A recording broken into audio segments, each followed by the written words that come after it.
오늘 아침 우리에게 주시는 하나님의 말씀은 신약 성경 에베소서 1장 15절로 19절에 있는 말씀입니다. 신약 성경 310면에서 찾을 것입니다. 에베소서 1장 15절부터 봉독합니다. 이 계시의 말씀을 봉독할 때에 살아계신 하나님의 음성을 우리 다 함께 들으실 수 있기를 바랍니다.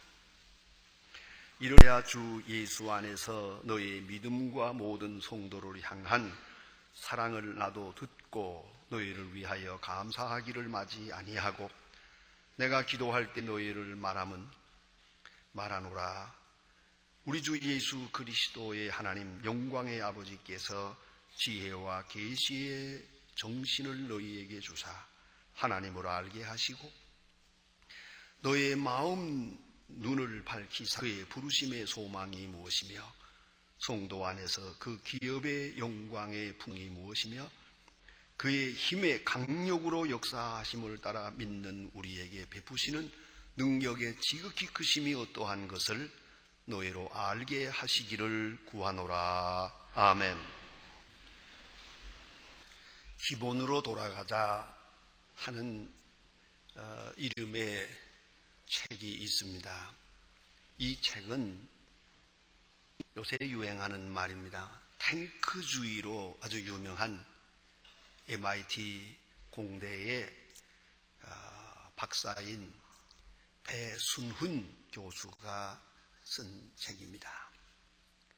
이 책 중에서 그는 창의력 개발을 위한 5가지 제안을 하고 있습니다.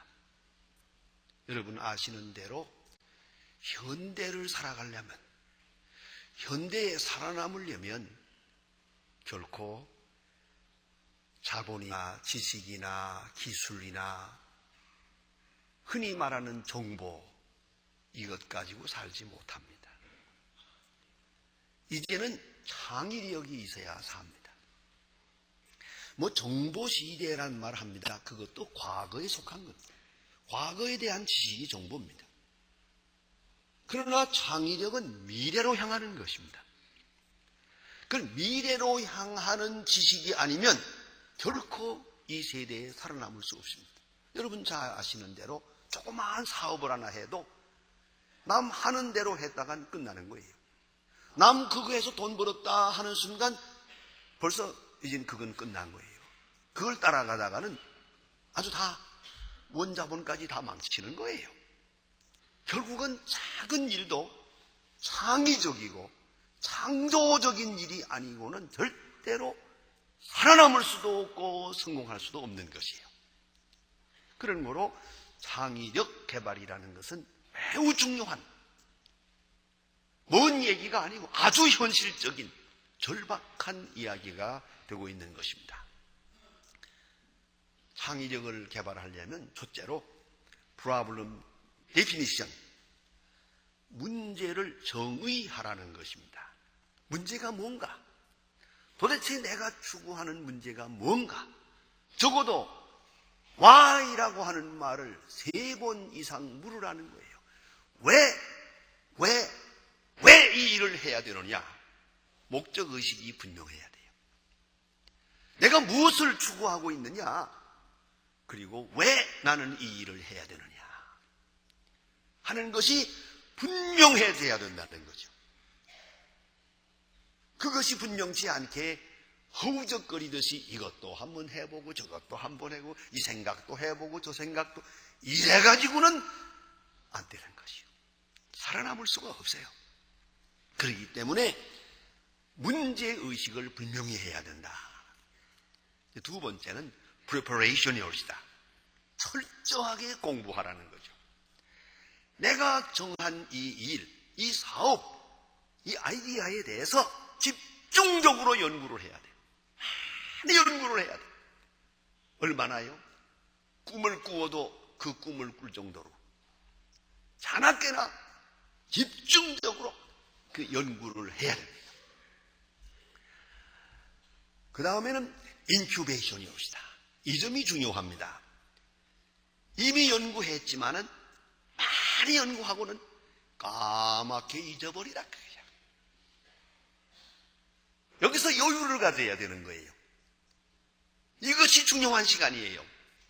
인큐베이트라고 하는 말은 원래가 닭이 알을 품고 부화를 기다리는 과정을 말합니다. 여러분 아시는 대로 닭이 알을 품고 있어요. 뜨뜻하게 자기 체온으로 계란을 데우면서 계속 부시락거리고 계란을 굴리더라고요. 자, 이래서 그 속에서 병아리가 되어 나오는데, 병아리가 되어 나올 때까지는 여전히 계란이요. 둥한 계란뿐이요. 그러나 그 속에서는 지금 신비로운 생명의 역사가 이루어지고 있는 그런 과정이란 말이에요. 이런 인큐베이션이 필요하다.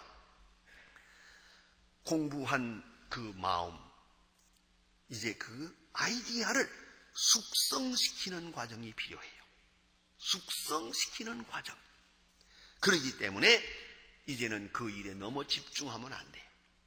너무 집착하면 정신병자가 돼요. 다른 아무 생각을 할 수가 없고 더 귀한 생각을 할 수가 없는 사람이 돼버려요.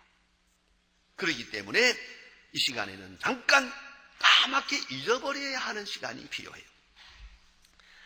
빙산이라는 것은 수면 위에 그 전체가 수면 위에 나타난 것이 전체의 8.3%라고 합니다. 수면 아래 있는 그 빙산이 91.7%입니다.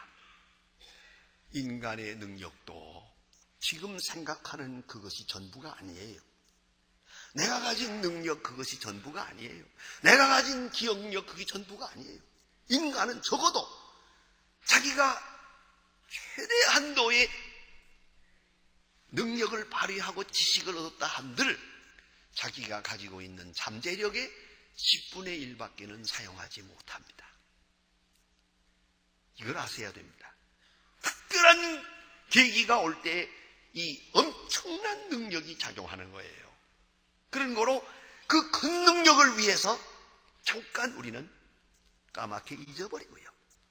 조용하게 생각을 숙성시키는 그런 과정을 가져야 됩니다. 그 다음에 네 번째는 일루미네이션이옵니다. 조명이라고 하는 과정이 있습니다. 순간적으로 번쩍하는 것이 생각이 떠오르는데 그걸 포착해야 됩니다. 여러분 가만히 생각해 보세요. 우리가 살아오는 과정에도 번쩍 좋은 생각이 있었지요. 놓쳤지. 그만 놓쳐버렸단 말이에요. 번쩍번쩍 생각이 나는데 이것을 잘 붙잡아야 되는데 100가지를 붙잡으면 그중 하나가 진짜예요. 99가지는 공상이요. 그건 잘못되고요. 그 기가 막힌 아이디어가 반짝 하는데 그 우리가 그걸 영감이라고도 하고 뭐 성경에서는 계시라고도 하겠지만 어쨌든 그 번쩍하는 생각을 포착해야 된다. 그리고 팔로우, 이제는 거기에 계속 집중적으로 생각해서 붙잡은 생각을 완전히 성숙시켜야 돼요. 거기서 성과를 맞아야 되는 것이죠. 자, 이렇게 과학적으로 주장합니다. 여러분, 지식이란 두 가지가 있습니다. 하나는 계시적 지식이요, 하나는 실증적 지식입니다. 합리성과 귀납성, 이걸 따라서 증명되지 않는 경험이 있습니다. 우리는 경험하면 꼭 몸으로 경험하는 것만 경험이라고 해요. 그건 아니었습니다. 생각으로 경험하는 것도 경험이에요. 그런데 전혀 실증될 수 없는, 전에 생각지도 못했고 그런 이야기를 들어보게 되세요. 그러한 특별한 경험이 옵니다. 우리는 이것을 알아야 합니다. 그것을 잘 붙들어야 되는 거예요. 잘 받아들여야 되는 거, 잘 소화해야 되는 겁니다. 또 하나의 지식은 실증되는 지식이 있습니다. 논리적으로 과학적으로 우리 경험에서 검증될 수 있는 지식이 있습니다. 그런데 말입니다. 사막의 교부로서 영성의 대가이기도 했던 에바그리우스 폰티쿠스라는 사람은 인간의 감정에 잘못될 수 있는 방향, 그리고 극복해야 할 잘못되기 쉬운 습관을 3가지를 지적합니다. 이것이 있는 동안은 새로운 생각을 할 수가 없어요. 다시 말하면 계시적 지식을 받아들일 수 없다는 것이옵니다. 첫째가 비탄입니다. 나는 쓸모없다. 이미 과거에 실패했다. 그런 거로 나는 쓸모없는 사람이다. 자기 자신에 대하여 너무 비탄하는 것이에요. 이미 자기 자신을 포기해버렸어요. 이러한 사람에게는 영감이 없습니다. 2번째는 분노올시다. 억울하고 분한 일들이 있었어요. 여기서 헤어나지 못합니다. 미워하고 시기하고 질투하고 그러는 동안에 새로운 생각을 받아들일 수가 없어요. 그 마음에는 번쩍 지나가는 것도 없어요. CEO가 되는 길이라는 유명한 책이 있습니다. Learning from the Top 이라고 하는 책에 보면 50명의 CEO를 연구해 보니까 공통점이 하나 있습니다. 그것은 어렸을 때부터 지금까지 살아오면서 좋은 추억을 가지고 있어요. 누굴 미워하고 억울하고 분하고 이 원수를 갚고 이런 마음 가지고 있는 사람에게는 새로운 아이디어가 없어요. 창의력이 없다는 것이에요. 대단히 중요한 말입니다. 또 하나는 나테오스다.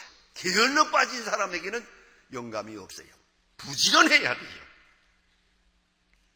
신앙적으로나 인격적으로나 도덕적으로 아주 부지런한 성격의 사람에게 새로운 번쩍하는 아이디어가 함께하는 것이에요. 다시 말씀을 드리면 지식이란 아는 지식이 있고 알려지기는 지식이 있습니다. 내가 내 생각, 내 경험을 통해서 공부해서 알 수 있는 지식이 있어요. 그런 때는 내가 주체고 내가 공부하는 내용이 객체가 됩니다. 그러나 그 객체가 인격인 경우에는 얘기가 다릅니다. 내가 아는 것이 아니라 그가 나에게 알려주는 겁니다. 이 점을 분명히 아셔야 됩니다. 예? 그가 내게 알게 하는 것이 옵시다. 이게 물건이 아니에요. 사람이요. 혹은 때로는 인격인 경우에는 이제는 그가 나에게 알게 해줄 때만 압니다. 그가 내게 알게 해주지 않으면 나 아무것도 알 수가 없어요. 그렇지 않습니까? 내가 물건인 때는 두드려보고 알고 들었다 놨다 하면서 알 수 있지만 이 사람이 사람이에요. 인격이에요. 울면 슬픈가 보다, 웃으면 기쁜가 보다 할 것이지 내가 어떻게 합니까? 이거 두드려본다고 합니까? 이거는 저분이 나에게 자기 자신을 알려줌으로만이 알 수 있는 것이에요. 그래서 이 2가지 지식을 분명히 해야 됩니다. 우리는 하나님과의 관계에서 하나님이 내게 알려주셔야만 내가 아는 것이에요. 그래서 오늘 본문에 계시의 영, 계시의 지혜를 말합니다. 여기에 영이라고 제가 번역을 했는데 우리 지금 읽은 성경책에는 계시의 정신 그럽니다만은 그 밑에 영이라고 다시 번역을 고쳐놓았습니다. 왜냐하면 같은 정신이라고 할 수도 있고 영이라고도 할 수 있기 때문이죠. 확실히 푸니우마라고 하는 것은 영이라는 뜻입니다. 푸니우마 소피아스, 카이 아포칼룹세오스라고 하는 말은 푸니우마, 영을 말합니다.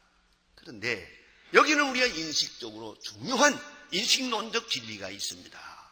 적어도 무엇을 알려면은 절대 3요소가 필요합니다. 하나는 대상이요, 하나는 주체인 나요, 그 그 다음에는 빛입니다. 다시 말하면 내가 무엇을 본다 할 때에 보려고 하는 물체와 그 볼 수 있는 눈과 그리고 빛이 있어야 합니다. 그러니까 객체와 주체와 조명이 있어야 한다는 얘기죠. 여러분, 아무리 귀한 것이 여기에 있어도 내가 눈을 감고 있으면 볼 수가 없어요. 내 눈을 뜰 때만 볼 수가 있지요. 그런데 또 내 눈이 뜨여졌고 봤다 하더라도 빛이 없으면 못 봐요. 지금 여기서 지금 환하게 다 보고 있지만은 깜깜한 시간이 오면은 앞에 무엇이 있든 없든 알 수가 없고 내 눈을 아무리 떴다 하더라도 내 눈은 말짱 헛거요. 그렇습니까? 이것이 인식론의 근본이에요. 조명이 없으면 안 되는 거예요. 바로 몇 주일 전에 제가 요로 결석이 생겨가지고 참 되게 아픈 시간에 밑에서 진통제를 맞고 기다렸다가 또 맞고 또 3번을 맞고 올라와서 설교를 하는데요. 몽롱하더라고요. 아무것도 안 보여요. 그야말로 뿌연 그걸로 그런 가운데서 설교한 일이 한 번 있습니다. 근데 지금 이렇게 잘 보이니까 얼마나 좋은지 모르겠어요. 아무리 내가 보려고 해도 내 눈이 흐려지면 안 되고요. 내 눈이 아무리 밝아도 빛이 없으면 못 봅니다. 빛을 주는 것만큼만 보는 거예요. 이걸 잊지 말아야 돼요. 그런 거로 오늘 성경 말씀은 계시의 영을 주십시오. 계시의 영을 주십시오. 아무리 똑똑하고 지식이 있고 능력이 있다 한들 계시의 영이 어두워지면 아무 소용없어요. 오늘 우리는 그런 것을 많이 봅니다. 많은 사람들이 시행착오를 합니다. 있을 수 없는 상식 이하의 실수를 합니다. 왜요? 어두워졌어요. 마음이 어두워졌어요. 조명이 없어요. 이게 얼마나 불행한 일이오. 그러면 우리가 가진 모든 능력이 다 아무 소용없어지고 마는 거예요. 마태복음 16장에 보면 베드로가 예수님 앞에 신앙을 고백합니다. 주는 그리스도시요 살아계신 하나님의 아들입니다 하고 고백할 때에 예수님께서 즉각적으로 해설을 하십니다. 그건 내 혈육이 안 것이 아니라 하나님이 내게 알게 한 것이니라. 그런 거로 너는 복되다라고 말씀합니다. 하나님이 계시의 영을 주어서 하나님을 알게 하고 나 자신을 알게 하고 세상을 알게 하는 것, 그 사람은 복된 사람이옵시다. 그런 거로 오늘 본문에 계시의 영을 주시사 하나님을 알게 해 주십시오. 하나님을 알 때 나를 알고 나를 알 때 세상을 알게 되는 거죠. 또한 부르심의 소망이 무엇인지를 알게 해 주세요. 주께서 우리를 부르셨습니다. 부름받은 자의 미래, 소망에 대해서 알게 해 주십시오. 여러분, 과거가 문제가 아닙니다. 미래를 알아야 되는 거예요. 우리 앞에 어떤 운명이 있는지 이걸 똑바로 알고 오늘을 살아야 하는 것이죠. 계시의 영을 밝혀줄 때 비로소 미래를 내다볼 수가 있어요. 또한 성도의 기업이 어떠함을 알게 해 주십시오. 궁극적으로 예수 믿는 사람의 마지막 종착점, 마지막 기업, 그것이 무엇인지를 알게 해 주십시오.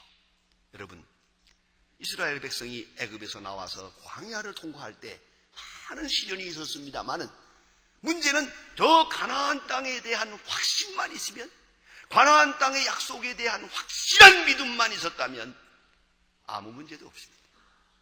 어떤 고난이라도 다 이길 수 있지 않겠습니까? 결국은 마지막 성도의 기업에 대해서 당신을 얼마나 알고 있느냐, 이것이 문제옵시다. 또한 베푸신 능력, 이 귀한 약속에 대한 믿음이 내게 능력을 줍니다. 현재적 능력이 있습니다. 예수 믿는 사람들 죄를 이기고 사탄을 이기고 허영을 이기고 방종함을 이기고 죽음을 이깁니다. 이기는 원수를 사랑합니다. 사랑의 능력, 엄청난 능력을 가졌습니다. 그 능력이 얼마나 위대하다는 것을 알게 해주십시오. 그리고 우리는 깊은 세계를 볼 수 있어야 합니다. 유명한 아인슈타인 박사의 말입니다.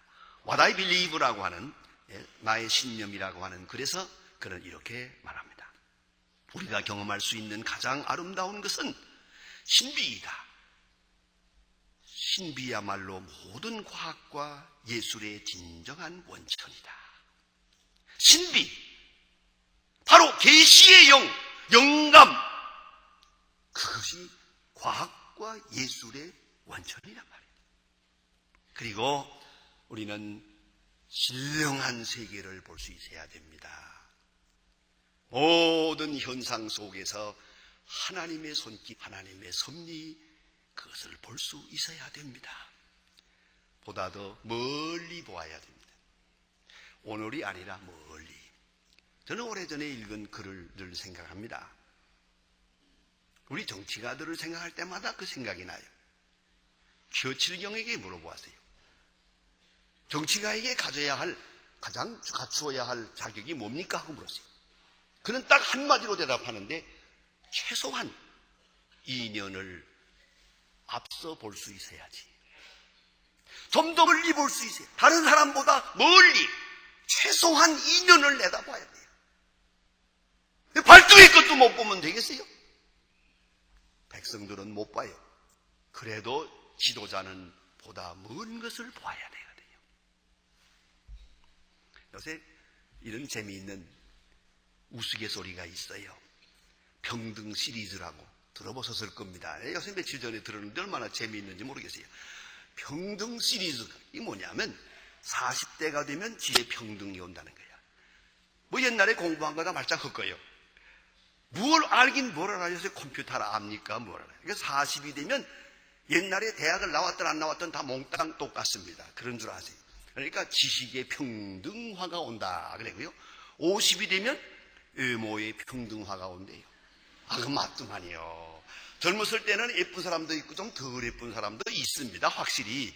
그러나 50이 넘으면 똑같아요. 그것만은 잊지 마세요. 우리 한국 사람들은 감자같이 생겨가지고 50이 되면 모두리 다 똑같아. 그냥 밀어잡고 갔습니다. 그러니까 괜히 이제 가서 마사지 해봐야 별거 없습니다. 똑같습니다. 그걸 알아야 돼요. 그 다음에 60이 되면은 성의 평등이 와요. 도대체 남녀가 다 섞여버려서 여잔지 남잔지 알 수가 없어요. 주책이 없다 이거죠. 그리고 70이 되면은요, 건강의 평등이 와요. 건강한 사람도 그만, 건강 못한 사람도 그만, 어차피 다 그만큼 늙어가는 거예요. 평등해요. 80대가 되면은 재물의 평등이에요. 돈이 있으면 뭐래요? 먹지 못하는 거. 집이 좋으면 뭐라고, 못하면 뭐래요? 그 재산이 아무 소용없습니다. 그걸 알아야 돼요. 평등이요.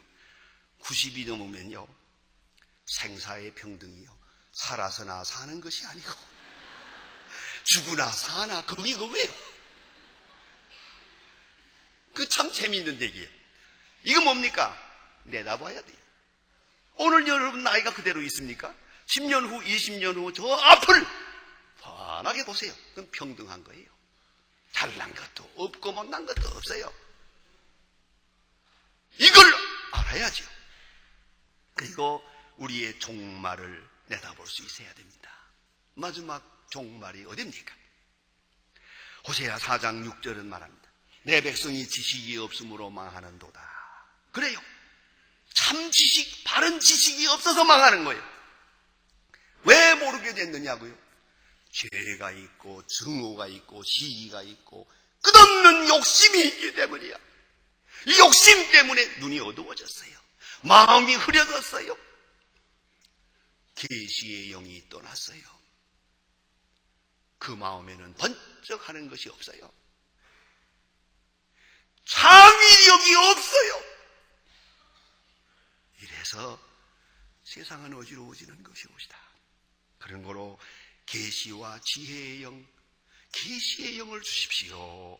기도해야겠어요. 경제의 문제도 정치의 문제도 아닙니다.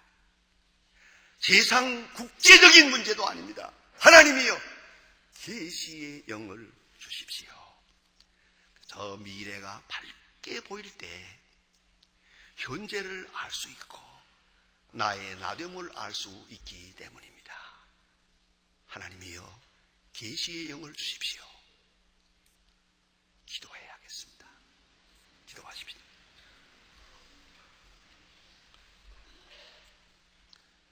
하나님 아버지, 끝없는 욕심과 허영과 세상적 욕망에 사로잡혀 우리 마음이 어두워진 지 오래했습니다. 주여, 우리 눈을 밝히시고 계시의 영을 주시사 우리 앞에 있는 소망도 알고 우리 앞에 있는 기업도 알고 내가 가고 있는 운명의 길을 바로 알게 하여 주시옵소서. 주여, 계시의 영을 주시사 어려운 세대가 무엇을 말하고 있는지 주의 음성을 조용히 들을 수 있게 하시며 바로 응답하며 늘 승리 생활을 할 수 있게 하옵소서. 예수님의 이름으로 기도합니다. 아멘.